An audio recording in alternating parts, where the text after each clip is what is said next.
News live കൊച്ചിയിലേക്ക് സ്വാഗതം. ഈ വാർത്തകൾ നിങ്ങൾക്കായി അവതരിപ്പിക്കുന്നത് Lutech solar solutions powered by Mayil food stuffs Mookkannoor, city tower, city wear and city shoes Angamaly and Cochin Kalabhavan Angamaly franchise. ഓണാഘോഷ പരിപാടിക്കിടെ തർക്കം. കോളേജിന് പുറത്തെ സംഘം താമസ സ്ഥലത്ത് കയറി ആക്രമിച്ചു. ബംഗളൂരുവിൽ മലയാളി വിദ്യാർത്ഥിക്ക് കുത്തേറ്റു. സോള ദേവനഹള്ളി ആചാര്യ കോളേജിലെ നഴ്സിംഗ് വിദ്യാർത്ഥി ആദിത്യയ്ക്കാണ് കുത്തേറ്റത്. ഓണാഘോഷ പരിപാടിക്കിടെ ഉണ്ടായ തർക്കമാണ് ആക്രമണത്തിൽ കലാശിച്ചത്. കോളേജിന് പുറത്തുള്ള സംഘം താമസ സ്ഥലത്ത് കയറി ആക്രമിച്ചെന്നാണ് പരാതി. ആദിത്യയുടെ സുഹൃത്ത് സാബിത്തിന് ആക്രമണത്തിൽ തലയ്ക്ക് പരിക്കേറ്റു. ഇരുവരും ചികിത്സയിൽ തുടരുന്നു. സോളദേവനഹള്ളി പോലീസ് 4 പേർക്കെതിരെ വധശ്രമത്തിന് കേസെടുത്തു. ആഗോള അയ്യപ്പ സംഗമം സഹകരിക്കുന്നതിൽ നിലപാടെടുക്കുവാൻ UDF യോഗം. ആഗോള അയ്യപ്പ സംഗമവുമായി സഹകരിക്കുന്ന കാര്യത്തിൽ നിലപാടെടുക്കുവാൻ UDF യോഗം അല്പസമയത്തിനകം തുടക്കമാകും. ക്ഷണിക്കുവാനെത്തിയ ദേവസ്വം ബോർഡ് പ്രസിഡന്റിനെ കാണുവാൻ പ്രതിപക്ഷ നേതാവ് കൂട്ടാക്കിയില്ല. ആഗോള അയ്യപ്പ സംഗമത്തിന് കൂടുതൽ പിന്തുണ ഉറപ്പിക്കുവാൻ നീക്കം സജീവമാക്കുകയാണ് തിരുവിതാംകൂർ ദേവസ്വം ബോർഡ്. കേന്ദ്രമന്ത്രി സുരേഷ് ഗോപിയെ നേരിട്ട് ക്ഷണിക്കും. എതിർക്കുന്നവരെ നേരിൽ കാണും. പന്തളം കൊട്ടാരവുമായി ഈ മാസം 6-ന് ചർച്ച നടത്തും. സംസ്ഥാനത്തെ മുഴുവൻ MLA-മാർക്കും MP-മാർക്കും ക്ഷണക്കത്തയച്ചു. Delhi lieutenant governor VK Saxena ആഗോള അയ്യപ്പ സംഗമത്തിൽ പങ്കെടുക്കും.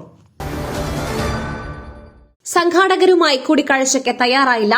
ആഗോള അയ്യപ്പ സംഗമത്തിൽ അതൃപ്തി പരസ്യമാക്കി പ്രതിപക്ഷ നേതാവ്. ആഗോള അയ്യപ്പ സംഗമത്തിൽ അതൃപ്തി പരസ്യമാക്കി പ്രതിപക്ഷ നേതാവ് VD സതീശൻ. പ്രതിപക്ഷ നേതാവിനെ ക്ഷണിക്കുവാനെത്തിയ സംഘാടകരുമായി കൂടിക്കാഴ്ചയ്ക്ക് തയ്യാറായില്ല. ദേവസ്വം ബോർഡ് പ്രസിഡന്റ് അടക്കമുള്ളവരാണ് ക്ഷണിക്കുവാനായി എത്തിയിരുന്നത്. ദേവസ്വം ബോർഡ് പ്രസിഡന്റ് അടക്കമുള്ളവർ കന്റോൺമെന്റ് ഹൌസിലാണ് ക്ഷണിക്കുവാനായി എത്തിയത്. പ്രതിപക്ഷ നേതാവ് കൂടിക്കാഴ്ചയ്ക്ക് തയ്യാറാവാത്തതിനെ തുടർന്ന് ദേവസ്വം ബോർഡ് പ്രസിഡന്റ് അടക്കമുള്ളവർ തിരികെ മടങ്ങി.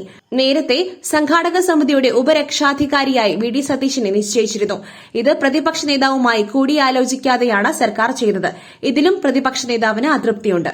അതേസമയം ആഗോള അയ്യപ്പ സംഗമവുമായി ബന്ധപ്പെട്ട വിവാദങ്ങൾ അനാവശ്യമെന്ന് KPMS general secretary Punnala Sreekumar. ശബരിമലയ്ക്ക് ആഗോളതലത്തിൽ ശ്രദ്ധ നൽകുകയാണ് ലക്ഷ്യം. യുവതി പ്രവേശനത്തിൽ സർക്കാരിന് നിലപാടിൽ നിന്നും പിന്നോട്ടു പോകുവാൻ കഴിയുമെന്ന് തോന്നുന്നില്ലെന്നും പുന്നല ശ്രീകുമാർ പറഞ്ഞു. രാഷ്ട്രപതിയുടെ റഫറൻസ്. ഗവർണർക്കും രാഷ്ട്രപതിക്കും സമയപരിധി നിശ്ചയിക്കാനാകില്ല. നിരീക്ഷണവുമായി സുപ്രീംകോടതി. രാഷ്ട്രപതിയുടെ റഫറൻസിൽ വാക്കാൽ നിരീക്ഷണവുമായി സുപ്രീംകോടതി. ചില സംഭവങ്ങളുടെ പേരിൽ ഗവർണർക്കും രാഷ്ട്രപതിക്കും സമയപരിധി നിശ്ചയിക്കാനാകില്ലെന്ന് സുപ്രീംകോടതി വ്യക്തമാക്കി. കാലതാമസം നേരിടുന്ന കേസുകളുണ്ട്. അത്തരം സംഭവങ്ങളിൽ കോടതിയെ സമീപിക്കാമെന്ന് സുപ്രീംകോടതി പറഞ്ഞു. രാഷ്ട്രപതിയുടെ റഫറൻസിനെ എതിർക്കുന്നവരുടെ വാദം കേൾക്കുന്നതിനിടെയാണ് സുപ്രീംകോടതി ഇക്കാര്യം പറഞ്ഞത്. ഒരു ഭരണഘടനാ സ്ഥാപനം ചുമതല നിർവഹിക്കുന്നില്ലെങ്കിൽ മറ്റൊരു ഭരണഘടനാ സ്ഥാപനത്തിന് നിർദ്ദേശം നൽകുവാൻ കഴിയില്ലെന്നായിരുന്നു കേന്ദ്രത്തിന്റെ നിലപാട്. റഫറൻസിനെ അനുകൂലിക്കുന്നവരുടെ വാദം പൂർത്തിയായിരുന്നു. 6 മാസത്തോളം തടഞ്ഞുവെക്കുന്നത് ന്യായീകരിക്കുവാൻ കഴിയില്ലെന്ന് ചീഫ് ജസ്റ്റിസ് BR ഗവായ് കഴിഞ്ഞ തവണ വ്യക്തമാക്കിയിരുന്നു. ഗവർണർ കേന്ദ്രത്തിലും സംസ്ഥാനങ്ങൾക്കും ഇടയിലുള്ള സുപ്രധാന കണ്ണിയാണെന്നും ചീഫ് ജസ്റ്റിസ് വ്യക്തമാക്കിയിരുന്നു. കൈക്കൂലി വാങ്ങുന്നതിനിടെ മരട് SI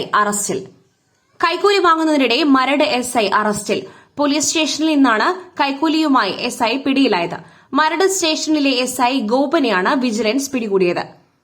10,000 രൂപ കൈക്കൂലി വാങ്ങിയതിനു ശേഷമായിരുന്നു വിജിലൻസ് പിടികൂടിയത്. ഗോപകുമാർ കൈക്കൂലി ആവശ്യപ്പെട്ടതിനെ തുടർന്ന് വാഹന ഉടമ വിജിലൻസിനെ ബന്ധപ്പെട്ടിരുന്നു. അവർ നിർദ്ദേശിച്ചത് പ്രകാരം 10,000 രൂപയുമായാണ് വാഹന ഉടമ സ്റ്റേഷനിലെത്തിയത്. ഈ പണം വാങ്ങുന്നതിനിടെ വിജിലൻസ് SIയെ അറസ്റ്റ് ചെയ്യുകയായിരുന്നു. ഉടൻ കോടതിയിൽ ഹാജരാക്കും. പുട്ടു രുചികരമാവണമെങ്കിൽ മയിലിന്റെ പുട്ടുപൊടി തന്നെ വേണം. അതിന് ചെമ്പാപ്പുട്ടാണെങ്കിലും അങ്ങനെ തന്നെ. മയിൽ റൈസ് ആൻഡ് ഫുഡ് പ്രൊഡക്ട്സ്, ശ്രേഷ്ഠം സമ്പുഷ്ടം. ശബരിമല യുവതി പ്രവേശനം അടഞ്ഞ അധ്യായം അല്ല. CPIM നേതൃത്വം അയ്യപ്പ ഭക്തരെ വീണ്ടും അപമാനിക്കുന്നു. രാജീവ് ചന്ദ്രശേഖർ. ശബരിമല യുവതി പ്രവേശന വിഷയം അടഞ്ഞ അധ്യായം അല്ലെന്ന് BJP സംസ്ഥാന അധ്യക്ഷൻ രാജീവ് ചന്ദ്രശേഖർ. അത്തരത്തിൽ പറഞ്ഞൊഴിയുന്ന CPIM നേതൃത്വം അയ്യപ്പ ഭക്തരെ വീണ്ടും അപമാനിക്കുകയാണ്. തിരുവിതാംകൂർ ദേവസ്വം ബോർഡിനും സംസ്ഥാന സർക്കാരിനും ഭക്തരോട് അല്പമെങ്കിലും ആത്മാർത്ഥതയുണ്ടെങ്കിൽ പമ്പയിലെ സമ്മേളനത്തിന് മുൻപ് ശബരിമലയിലെ ആചാരങ്ങൾക്കെതിരായി സുപ്രീംകോടതിയിൽ നൽകിയിരിക്കുന്ന സത്യവാങ്മൂലം പിൻവലിക്കണമെന്നും BJP സംസ്ഥാന അധ്യക്ഷൻ രാജീവ് ചന്ദ്രശേഖർ ആവശ്യപ്പെട്ടു. മുസ്ലിം ലീഗ് ആസ്ഥാനത്ത് CH മുഹമ്മദ് കോയയുടെ പേരിൽ ഒരു മുറി പോലുമില്ല. നേതൃത്വത്തെ പരാതി അറിയിച്ച് MK മുനീർ. ഡൽഹിയിൽ അടുത്തിടെ ഉദ്ഘാടനം ചെയ്ത മുസ്ലിം ലീഗ് ആസ്ഥാനത്ത് CH മുഹമ്മദ് കോയയുടെ പേരിൽ ഒരു മുറി പോലും ഇല്ലാത്തത് വിവാദമാകുന്നു.